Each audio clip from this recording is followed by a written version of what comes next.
Welcome, everybody, to another edition of Late Night on Base. We're doing the show a little bit early. I don't even know if anyone's even going to be watching this one today, but it's okay because I just wanted to get an episode out for today, Wednesday, April 8th, 2026. Yeah, anyways, what's going on? I'm Bill. We talk all things consumer apps, AI agents, and the latest happening in tech, not only just for crypto folks, but also for the normal people, the normies, as we like to say. So, yes, welcome everybody to our edition. If you guys are tuning in, please do send a comment. I like comments. Comments are good, but on today's show, it's going to be a brief one. We have no guest today. Tomorrow, we're going to have Tim on, and we're going to talk about trading and charts and whatnot. So that'll be interesting. So this will be a quicker stream, but I wanted to just kind of go over some things. All these episodes will be put onto Spotify as well.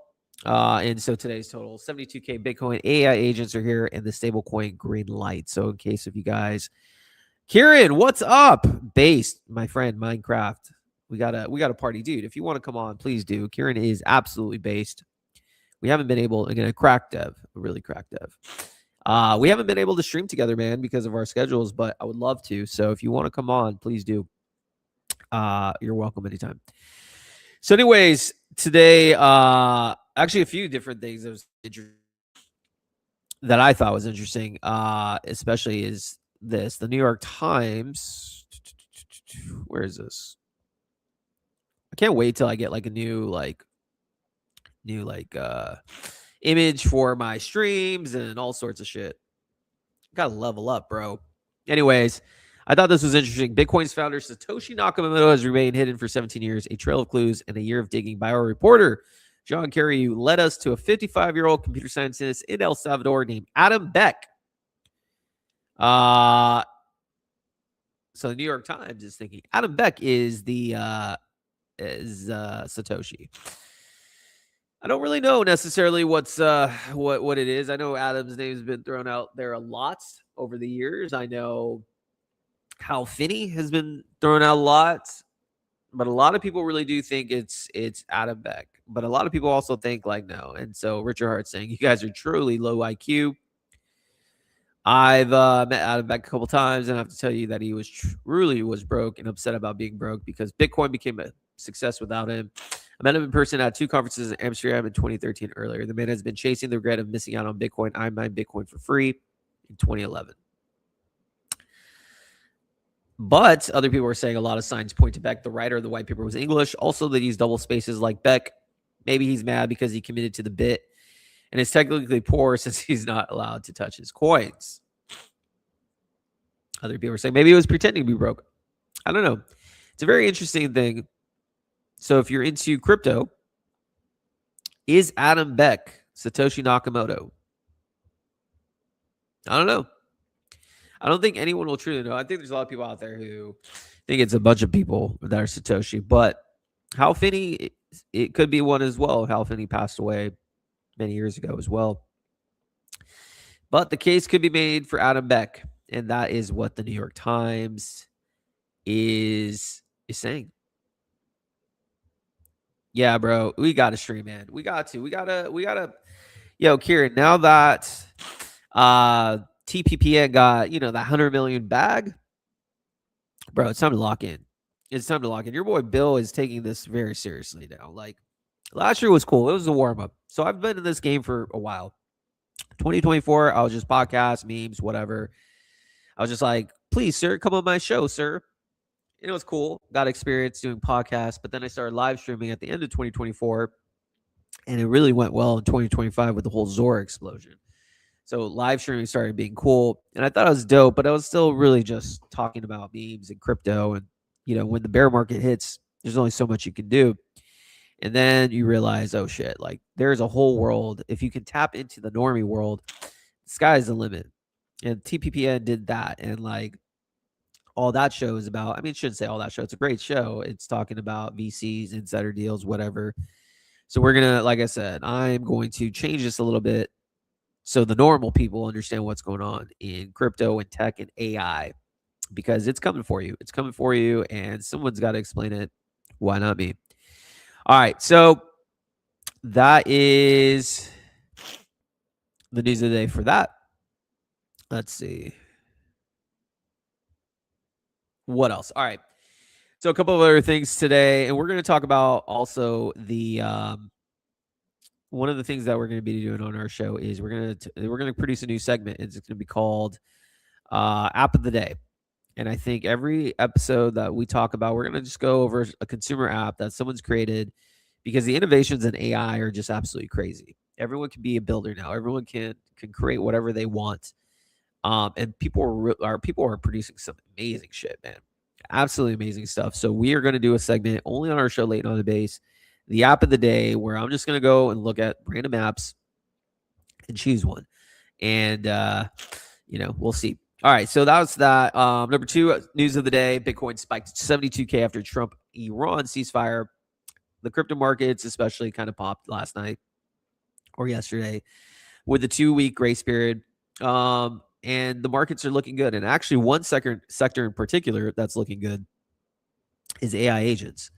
Again, AI is a first, I guess you could say, a first mover. And first movers in crypto especially tend to do very well. So let's see. Things like Banker. Banker to me is going to be one of the blue chips on base for the foreseeable future. And let's see if this shows up. Yeah. So yeah, Banker is a G, and it's leading the AI agent charge. I think it was up like 20% yesterday. I don't know. Across the board, a lot of projects on base were doing pretty well.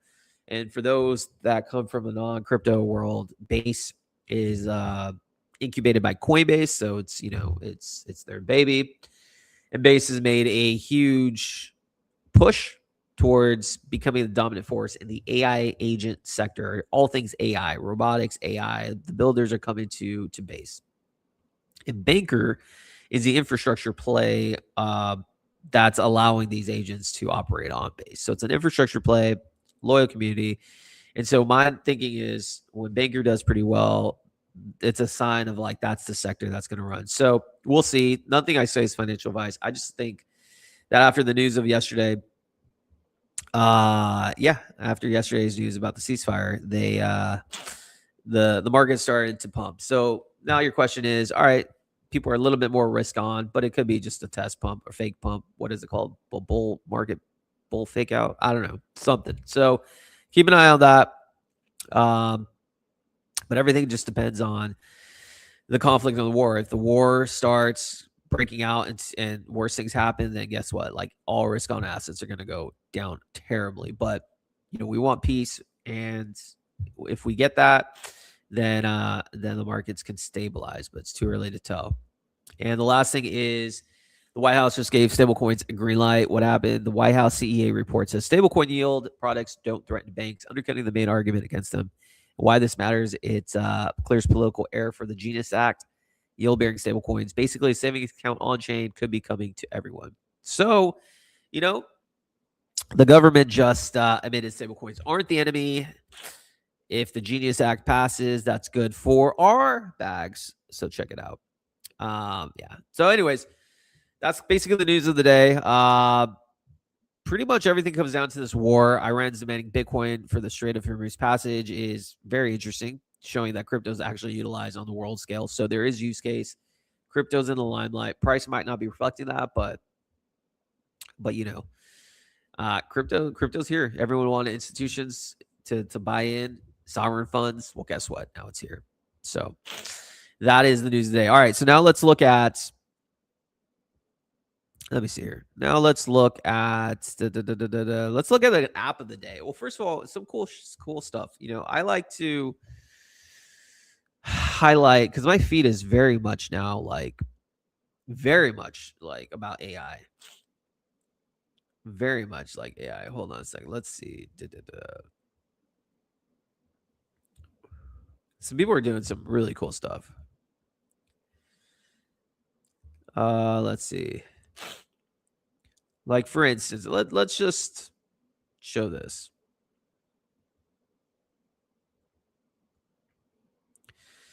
So I just kind of like always scroll, and like there's a lot of people who just post things like, if you crack TikTok, everything changes. Market B2C apps, grow AI influencers, build a brand, sell ebooks, courses, anything digitals. We're living in a world where you can build a full business with 0 employees, and that is so true.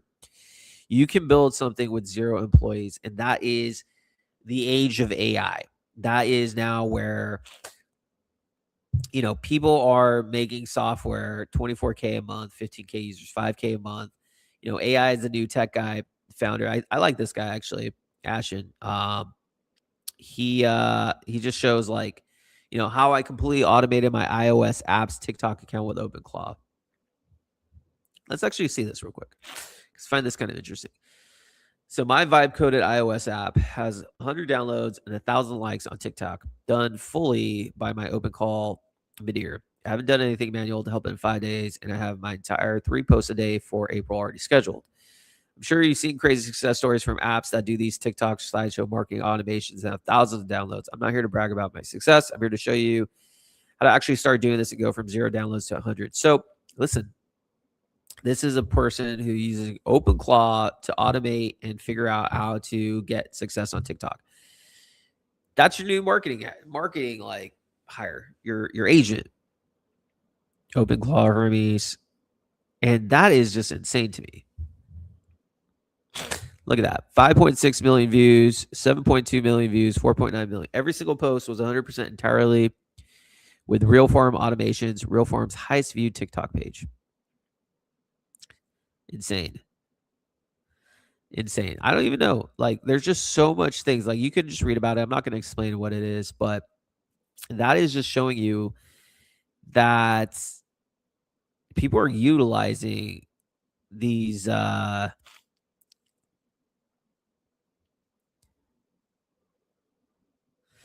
people are utilizing their agents to optimize for views, to see what's working. Like, you can basically now take your agent and then hire sub agents to then analyze your competitors, see what kind of folks in branding are working, what people are talking about, and then take all that knowledge and then help you create exactly what is trending for that day.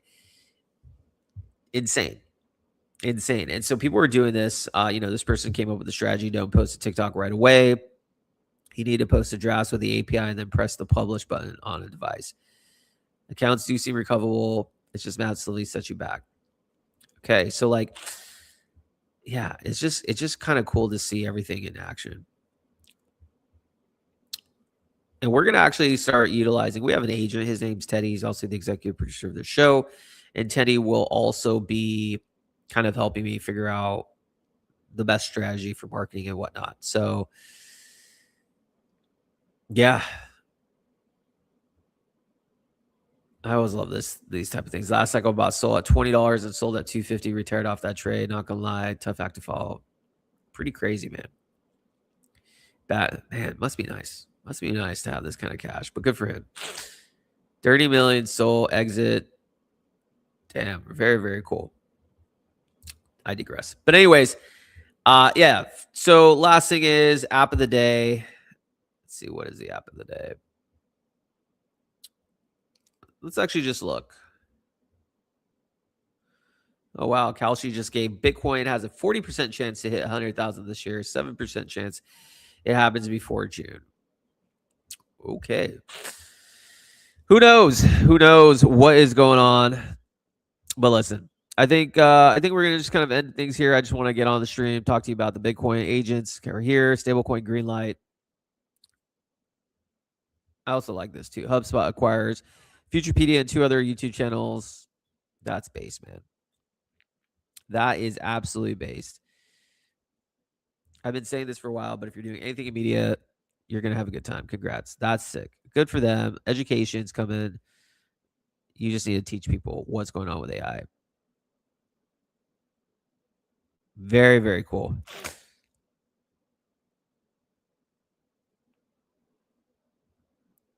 You got to believe it. Late on base will eventually get there one day. Until then, we will build, we will talk about the latest in AI, in consumer apps, and we'll teach you guys what's going on. My name is Bill. I hope you guys enjoyed and learned a thing or two. We will be back tomorrow with Tim Aslin, and we're going to talk about trading, and it will be a good time. Until next time, everyone, cheers.